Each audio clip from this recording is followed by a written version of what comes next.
Hello students, come to last part of PGR, plant growth hormone. Now we are starting with growth inhibitors. Which are growth inhibitors? Ethylene and APA. Growth promoters, bolo फटाफट. 3 growth promoters, auxin, gibberellin, cytokinin. Growth promoter, बोलो मेरे साथ. Growth promoter, auxin, gibberellin, cytokinin. Auxin, gibberellin, cytokinin are growth promoters. Ethylene and APA are growth retarders. Right? लेकिन फिर से बार बार कहना चाहूंगी, hormone का बिहेवियर इरेटिक है. ओके, प्लांट ऑर्गन, स्पीसीज, उनका combination, accordingly ultimate result, impact, effect matter करेगा. Behavior of hormone is dependent on type of the plant, type of plant organ, age of the plant, then interrelationships, ratio of different hormones, then genetic material. So hormone का behaviour ये अलग अलग impact से regulated है. तो पहले typical बातें ध्यान में रखेंगे और फिर थोड़े modifications. Right? So broadly speaking, ethylene is growth inhibitor, but sometimes it promotes growth. बराबर? सो कुछ प्लांट ऑर्गन की वो ग्रोथ बढ़ाएगा, जैसे एडवेंटिशियस रूट फॉर्मेशन को प्रमोट करेगा, लेकिन बाकी स्ट्रक्चर में ग्रोथ इनहिबिट करेगा. सो इथिलीन के बारे में बहुत अच्छे से सुनेंगे आप. एंड वन मोर थिंग, इसमें बाकी की इंफॉर्मेशन कम और इथिलीन के total around 15 to 17 roles NCERT वालों ने बहुत डिटेल में दिए हैं. So among all hormones, auxin is very detail and function of ethylene is very much prominently explained by NCERT. So please note, ethylene के role हमको बहुत अच्छे से लर्न करने हैं. Right? So ethylene is a gaseous plant hormone. Ethylene is a gaseous, right? It is mainly growth inhibitor, but sometimes growth stimulator. Okay, so अगर broad question है, ethylene is inhibitor. Ethylene is mainly inhibitor. Mainly word आया तो obviously inhibitor answer है. Mainly word नहीं आया, general question है तो भी mainly वो inhibitor है. अगर स्पेसिफिकली पूछा गया that behavior of ethylene in a plant is generally inhibitor, maybe sometimes growth stimulator, it depends on in which plant organ it is working. When it is gaseous, right? And then site of synthesis. Actually it is synthesized by all plant parts. देखो मैंने क्या नहीं लिखा, right? Root, stem, leaf, flower, fruit, tuber, seed, etc. But सब plant part ethylene बनाते हैं, लेकिन कब? जब वो एजिंग के सिम्टम्स दिखाने लगे. When they start showing symptoms of aging, then in that process they will be synthesizing ethylene. Ethylene में सबसे इंपॉर्टेंट बात है जो हमारे इकोनॉमी को मैटर करती है, that is synthesis of ethylene by fruits. That's why I wrote it at priority. Fruits में इथिलीन बनना, सीड्स में इथिलीन बनना हमारी इकोनॉमी, एग्रीकल्चरल यील्ड मैटर करता है. Because majority of the times agricultural yield ये फ्रूट और सीड होता है. देखो ना, agriculture is based on angiosperm. Angiosperm का हम मेनली क्या क्या खाते हैं? सीड और fruit. Okay, seed is very much important. Why? It has dormancy period. Okay, fruits are very important because those can be also stored. Right? So fruit and seed, this is a key yield or important yield of agriculture, which is produced after sexual reproduction, after maturation, and very important thing that fruit ripening is promoted by ethylene.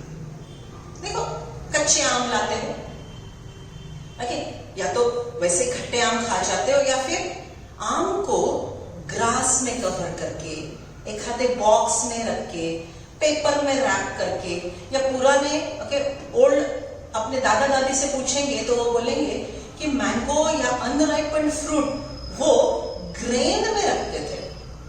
ज्वारी, गेहूं, बाजरा आपने godown करके रखे रहते ना, बड़े बड़े डब्बे में आपने वो ग्रेन्स रखे रहते हैं ना, वो ग्रेन के साथ फ्रूट्स रख देते हैं। क्यों? वार्म टेम्परेचर होता है। Grain are respiring very slow, they are covered. उसके अंदर आपने फ्रूट रख दिया, टेम्परेचर वार्म रहेगा, मेटाबॉलिज्म का रेट बढ़ेगा, और जो गैसियस हार्मोन राइपनिंग फ्रूट बनाएगा, ripening fruit synthesizes gaseous hormone. That gaseous hormone accumulates around the fruit. That accumulate around the fruit, और वो फ्रूट जब ग्रेन्स में या पेपर में कवर्ड है तो इथिलीन वही के वही दबा रहेगा। अदरवाइज अगर आप खुले में आम रखते हो तो इथिलीन बनेगा एस्केप्ड, इथिलीन बनेगा evaporated. Are you getting me? So see, you might have observed that during the ripening process, the fruits are covered by papers, wrapped, so that they can go for rapid ripening process by accumulation of ethylene around this. Ethylene is a gaseous hormone. Ethylene promote ripening of fruit. अब देखो, ripening होता है मतलब क्या क्या होता है? कच्चा ग्रीन कलर का आम धीरे धीरे येलो होने लगता है। ग्रीन कलर का आम धीरे धीरे येलो होने लगता है। ये आम बाद में सॉफ्ट होने लगता है, पल्पी होने लगता है। पहले वो सोर रहता है, खट्टा रहता है, बाद में वो स्वीट होता है। Isn't it? बचपन से देख रहे हो? This is ripening process. How I'll speak in scientific language? By the process of ripening of fruits. By the process of ripening of fruits, the acids are converted to sweet esters, and the process is called esterification. You got esterification. आप chemistry में सीखते भी होंगे that during ester formation, fruity sweet smell is there. Ester का characteristic feature आपने सीखा होगा, right? Green chlorophyll ripening के दरमियान डिग्रेड होता है। Green chlorophyll is degraded and the ripened fruit become orange red in colour. The cells of unripened fruit are tightly bound because the middle lamella is holding two cells near each other. As the ripening process continue, middle lamella loosen, become soft, and the cells are separated, making the fruit pulpy. So what is fruit formation? What is fruit formation? Chlorophyll degraded and carotenoids are synthesized. Acids converted to ester. Sour fruit become sweet. Hard fruit become soft, pulpy fruit. So all these chemical changes are promoted by ethylene. So ethylene is economically very important. मतलब देखो आम की बात चल रही है। अगर आप आम अप्रैल फर्स्ट वीक में बेचोगे, जबकि बाजार में हर जगह खट्टे आम अवेलेबल है, बस आप ही एक हो जो आम बेच रहे हो, तो आपको ज्यादा पैसा आएगा। सो व्हाट यू डिड, आपने रॉ मैंगो को इथिलीन का ट्रीटमेंट देके जल्दी राइपनिंग करवाया और ज्यादा पैसों में बेचा। याद है पेपर में न्यूज पढ़ा होगा, पाउडर डाल के आम पका है, it is not good for health, right? This is misuse of ethylene. Agricultural practices can be manipulated by ethylene, right? So ethylene is commercially important, widely used PGR, and its trade name is Ethapon. It's trade name, मतलब बाजार में कौन से नाम से मिलेगा? Ethanol. जैसे paracetamol ये केमिकल का नाम है, बाजार में पैरासिटामोल आपको काल्पोल क्रोसिन नाम से मिलती है। सो इथिलीन केमिकल है, उसका ट्रेड नेम है ethephon, right? So ethylene properties mainly growth inhibitor, but sometimes growth stimulator, gaseous hormone, right? Cytosynthesis, fruits, leaves, stem, roots, flower, tubers, seeds, etc. Right? Maximum synthesis is during synthesis of fruit, leaves and flowers. Right? Then its precursor is one of the type of amino acid. Its name is methionine. Its name is methionine. Now come to functions. Function में कुछ शब्द समझाने के लिए मैं आपको 2-3 pictures बता देती हूँ, वो देख लो और फिर हम फंक्शन लिख भी लेंगे, राइट, और एक्सप्लेन भी करेंगे. Mainly ethylene is used for ripening of fruits. Ethylene is used for initiating advantageous roots, right. Ethylene is useful for making the rice plant tall. देखो कैसे मिक्स्ड बिहेवियर आपको मिलेगा, राइट. तो इथिलीन के functions बहुत ज्यादा है. हम एक पढ़ेंगे, उसको एक्सप्लेन करेंगे, लिखेंगे, राइट. कुछ डायग्राम मैं आपको बता देती हूँ, please go through it carefully, अच्छे से देखेंगे आप. Write down roles of ethylene. See this is germinating seed. ये है ग्रोइंग एम्ब्रियो. बराबर, हमने जर्मिनेटिंग सीड के डायग्राम उतारे थे. यहाँ पे है टेस्टा टेगमन और ये प्लूम्यूल ग्रो हो रहा है. प्लूम्यूल कहाँ पे ग्रो होगा? जमीन के अंदर. तो जमीन के अंदर में से ये टिप सॉइल को छेद के ऊपर आएगा. तो सॉइल को बाजू करके छेद के जब ये ऊपर आ रहा है तो ये यंग टिप प्रोटेक्ट होना चाहिए, राइट. सो देखो यंग टिप को प्रोटेक्ट करने के लिए ये जो प्लूम्यूल है ये बेंड हो गया, isn't it curve, बराबर. सो ये जो प्लूम्यूल है ये किस तरह से बाहर आया? ये पहले सिलिकोट के अंदर था, ये ऐसे बाहर आया, ये ऐसे बेंड हो गया और ये पार्ट ऊपर जाएगा ताकि यंग टिप प्रोटेक्टेड रहे. ये धीरे धीरे धीरे ऊपर जाएगा, राइट. ऊपर जाने के बाद वो जो यंग प्लांट पार्ट है उसको वो प्रोटेक्ट करते जा रहा है. ओके, देखो इसके पहले कंडीशन ऐसी थी, राइट. फिर वो थोड़ी बाजू हो गई और जैसे जैसे वो ऊपर जाता है, ओके, तो ये पार्ट ये ग्रोइंग टिप को प्रोटेक्ट करता है. सो सीड के बाहर आते वक्त पूरा ये bending, it is called hook formation. This hook formation for protection of germinating embryo is promoted by iथिलीन. This hook-shaped bending of germinating embryo is because of iथिलीन. So this is step number 1, germinating seed. This is step number 2, ये थोड़ा और grow हो रहा है, right. और आपको अंदाजा है, इसके मैंने ये डायग्राम पहले बताया था, राइट. अब ये और बाहर आ गया, ये देखो ग्रीन कलर का होते जा रहा है यहाँ पे, राइट. ये जमीन के ऊपर आते जा रहा है और जैसे ही ये जमीन के ऊपर आ गया, right, it will be forming. जैसे ये जमीन के ऊपर आएगा it will be forming 2 leaves, right. So hook formation is promoted by iथिलीन during germination of seed, and hook formation protects the growing plumule and help it to come out from the soil without damaging young baby cells, right. Now next one is, आप जल्दी imagine नहीं कर पाओगे इसलिए मैं ये diagram बता रही हूँ. See, this is a pot in which the baby plant is growing and the plumule will grow up. okay, जैसे इसके पहले का पॉइंट हमने बोला, हुक फॉर्मेशन होगा, प्लूम्यूल सॉइल के बाहर आएगा और ये देखो अभी भी हुक फॉर्मेशन वाला हमको नजर आ रहा है, राइट. जैसे ही ये सॉइल के बाहर गया, इसको सनलाइट मिला तो यहाँ पे हमको ग्रीन कलरेशन लीव्स बने हुए दिखेंगे और ये प्लांट फिर एक इंडिपेंडेंट प्लांट बनेगा with root, stem and leaves, बराबर. सो ये पॉट है, ये प्लांट को आपने इथिलीन स्प्रे नहीं किया.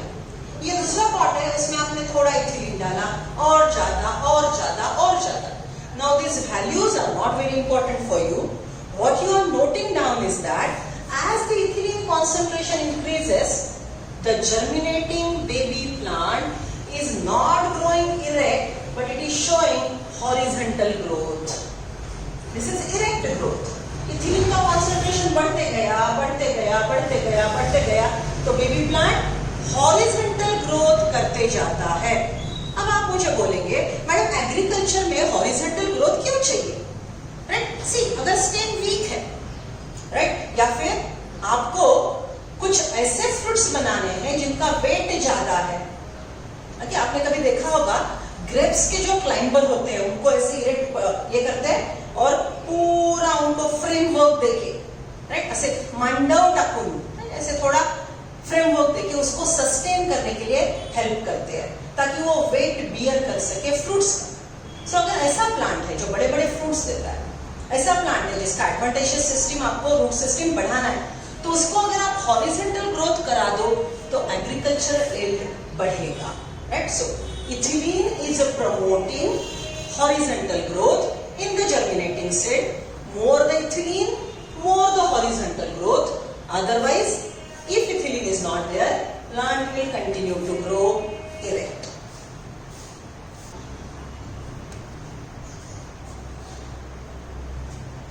So, write down roles of ethylene. Point number 1. Roles of ethylene. Point number 1. Induces horizontal growth. Induces horizontal growth of seedling. अभी हमने देखा इरेक्ट प्लांट को इथिलीन स्प्रे किया तो वो हॉरिजॉन्टल ग्रोथ बताता है, it will behave like a creeper. Second point, swelling of axis, swelling of axis and apical hook formation. Swelling of axis and apical hook formation during germination of dicot seeds. 3. Promote sinensis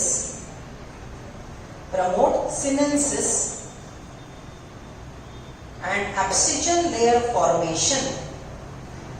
Promote sinensis and abscission layer formation in leaves. Promote sinensis and abscission layer formation in leaves and flowers. 4.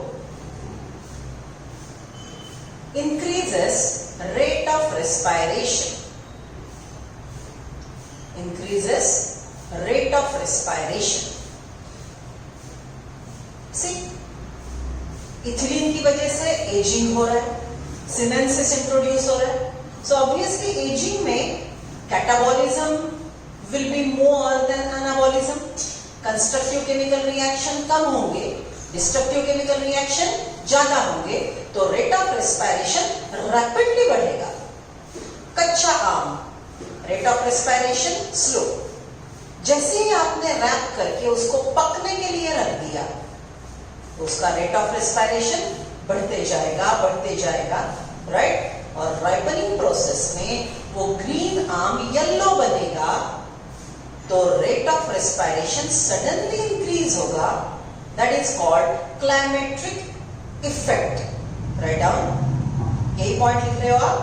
Rate of respiration increases, it is called respiration climatic effect. Climatic, CLIMACTIC,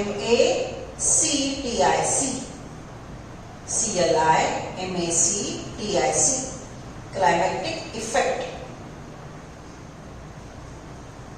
5. It break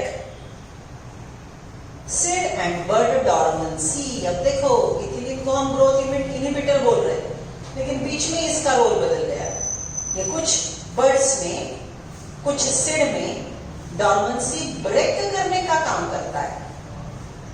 break seed and bird dormancy species. 6. Promote germination of peanut seeds, potato tubers. Germination of peanut seeds and potato tubers. 7. Promote internode and petiole elongation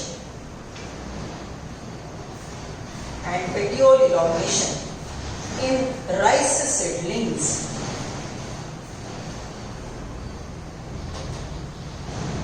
right? अब देखो अच्छे से समझ लो. Rice seedling, rice का farm कभी देखा है आपने? बारिश में Konkan, Kerala, right, major rice cultivated regions, you will find that the farmer is flooding the field with water. Farm में पानी भरा पड़ा रहता है, right? स्विमिंग पूल बन जाता है, मडी वाटर. ओके, जब फार्म में पूरा पानी भरा पड़ा है तो फार्मर एक छोटे कॉर्नर में राइस के सीडलिंग्स बनाता है. फिर वो राइस के सीडलिंग लाता है, राइट, वो जो छोटे छोटे रहते इतने, और वो पानी में खड़ा रह के वो सीडलिंग पानी के अंदर जमीन में रीप्लांटिंग करता है. रीप्लांटेशन, पहले सीडलिंग बना लिए, फिर वो लिए और फिर उसको प्लांटेशन किया. ओके, तो ये जो बेबी प्लांट है वो पानी के अंदर है, मडी वाटर के अंदर है, राइट. ये पानी फार्म में अराउंड 15 दिन भरा हुआ रहता है. तो वो सीडलिंग को अब फास्ट ग्रो होके पानी के बाहर आना है, ग्रीन फोटोसिंथेटिक लीव्स बनाने हैं और फूड प्रिपेयर करना है, कमाई करनी है. तो कमाई करने के लिए, फोटोसिंथेसिस करने के लिए प्लांट को इलोंगेट होना पड़ेगा. और इलोंगेशन प्रमोट करने के लिए इथिलीन मदद करेगा. इलोंगेशन प्रमोट करने के लिए इथिलीन मदद करेगा. So what is the conclusion? Baby rice seedlings, when transplanted, they are immersed in water, submerged in water. Ethylene helps to grow the stalk tall and the plant can come out and perform photosynthesis. तो आपने क्या लिखा है देखो. Promote internode petiole elongation in rice seedling, right? Bracket में लिख लो. When the seedling is submerged in water in the field. Next one. Root growth and root hair formation is promoted. Ethylene promote root growth and root hair formation. Root hair formation ज्यादा हो गया तो absorption का area बढ़ेगा और water absorption अच्छे से होगा. Write down next one. 9. In pineapple it initiates flowering.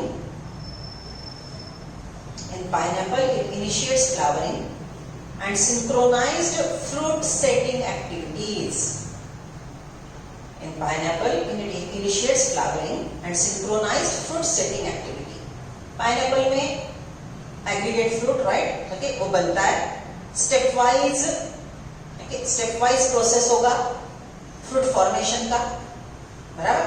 तो ये पूरा stepwise process में synchronization, एक दूसरे में coordination इथिलीन की वजह से रहेगा.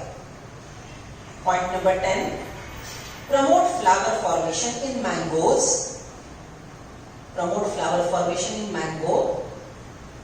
Pineapple. In the bracket write down. Generally it inhibit flower formation. मतलब पाइनएप्पल और मैंगो में फ्लावर इनिशिएट करेगा, बाकी में फ्लावर फॉर्मेशन इनहिबिट क्यों कर सकता है? हार्मोन है. 11. Hastens fruit fruit ripening in tomato apple. In tomato apple. Okay, अब देखो ये ऑलरेडी कंटेंट बहुत ज्यादा भी है लेकिन डिटेल नहीं है, तो आप बेकार में इधर उधर का नहीं सोचोगे, जितना दिया है उतना लर्न करेंगे हम. Next point, thinning of fruits, flower. Thinning of fruit and flower. समझ लो, थिनिंग, छोटा बेबी प्लांट है, समझ लो उसने बेबी प्लांट है मतलब मैच्योर हो गया लेकिन उसकी साइज कम है और उसमें बहुत ज्यादा फ्लावर्स आ रहे हैं, तो वो कंडीशन में वो ममा प्लांट फ्लावर को नरिश ना कर पाएगी, फ्लावर को नरिश ना कर पाएगी, तो फिर ये कंडीशन में फार्मर कुछ फ्लावर कट कर देता है और कम फ्लावर्स रखता है ताकि हमको कम लेकिन क्वालिटी का यील्ड मिले. फ्रूट्स कम आएंगे लेकिन उनकी क्वालिटी अच्छी रहेगी, because less number of fruits will be nourished by mama plant in a better way. Right? Okay, so this is what is thinning of fruit.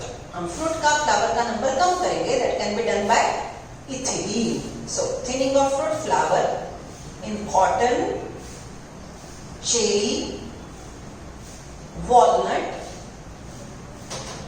cotton, cherry, walnut, by promoting abscission layer. By promoting abscission layer formation. Next one, promotes femaleness. Promote femaleness in cucumber. And hence increase the yield. And hence increase the yield. अगर fruit का number बढ़ गया तो obviously yield ज्यादा होगी. Right? Okay, out of syllabus point है, लिख लो. Epinasty, EPINASTY, epinasty. Leaf bending, epinasty oblique leaf bending. देखो, आपने कुछ प्लांट्स में देखा होगा दिन भर लीफ ऐसे ओपन रहते हैं, शाम को लीफ ऐसे बंद होते हैं. इट डजंट मीन वो फॉरएवर हो गए, फिर से दूसरे दिन ओपन होते हैं. मतलब day time leaves are open, night time they are bend like this. So why this phenomenon? See, it is this mechanism. Right? So it is promoted by ethylene. Why we'll discuss in revision. Okay, so this is regarding ethylene. Come to next hormone, ABA, abscisic acid. ABA, abscisic acid.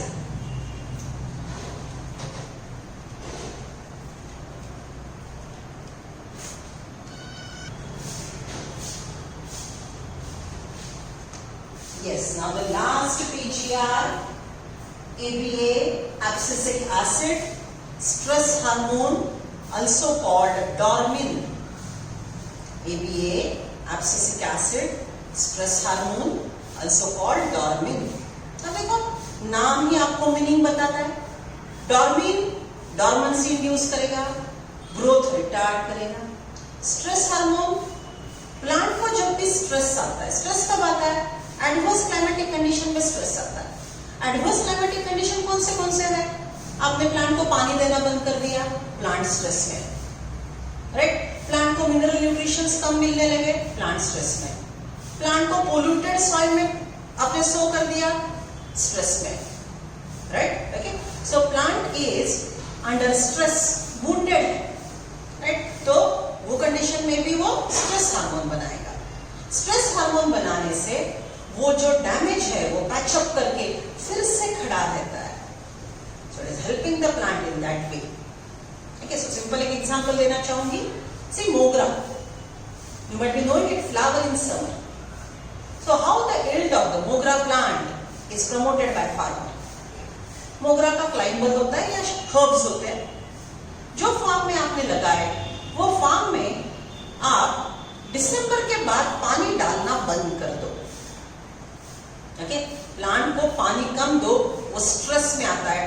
तानावर, it's layman's language, पीक तानावर, stress देके रखा है plant को.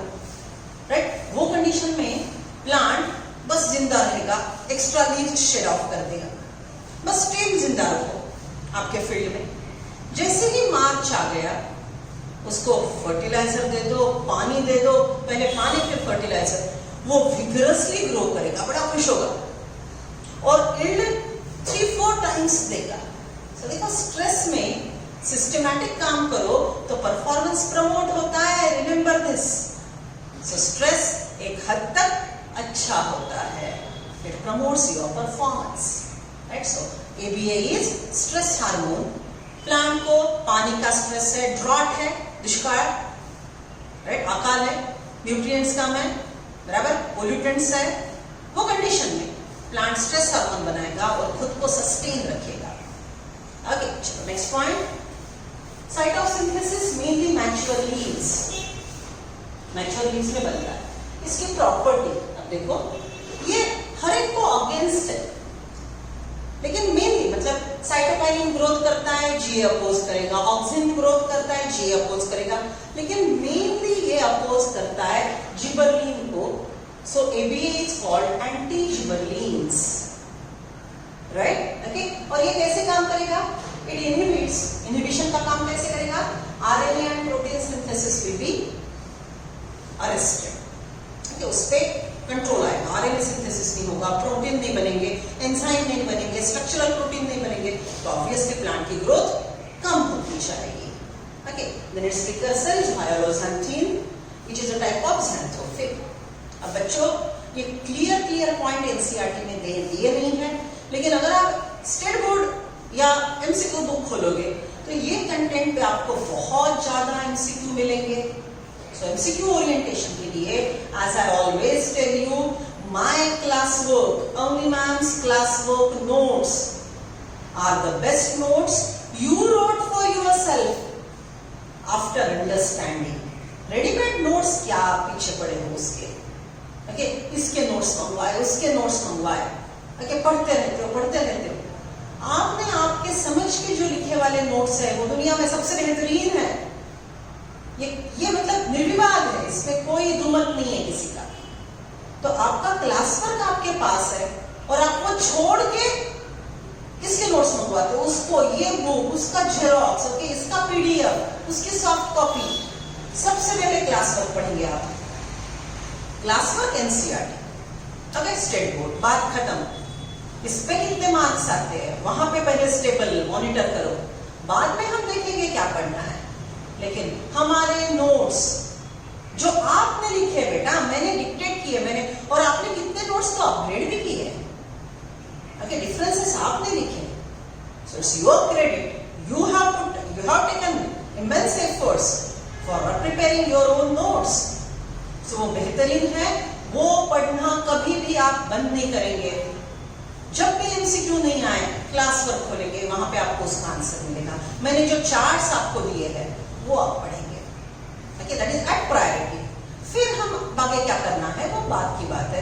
आपको 80% score ये इतना material देगा इन सिलेबस, राइट, और जो बाहर का है वो तो हम लिख ही रहे हैं, जो इंपॉर्टेंट है, राइट। चलो write down roles of ABA।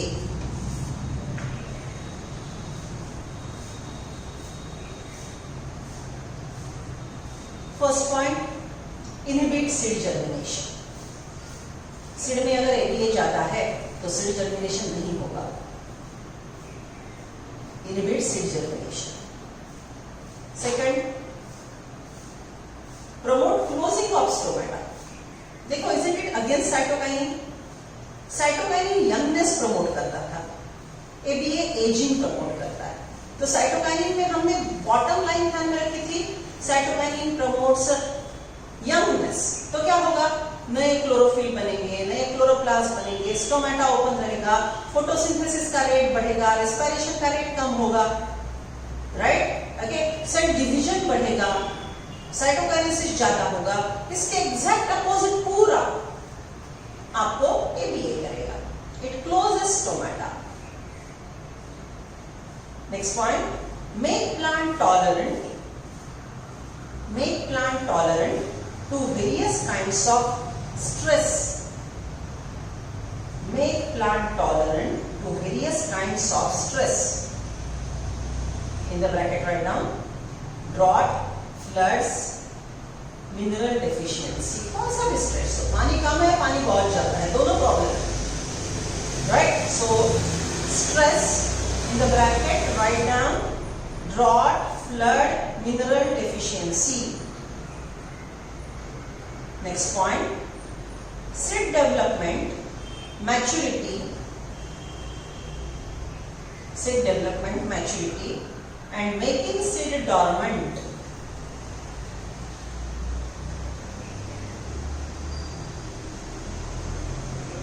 It helps the seed to withstand, it helps the seed to withstand desiccation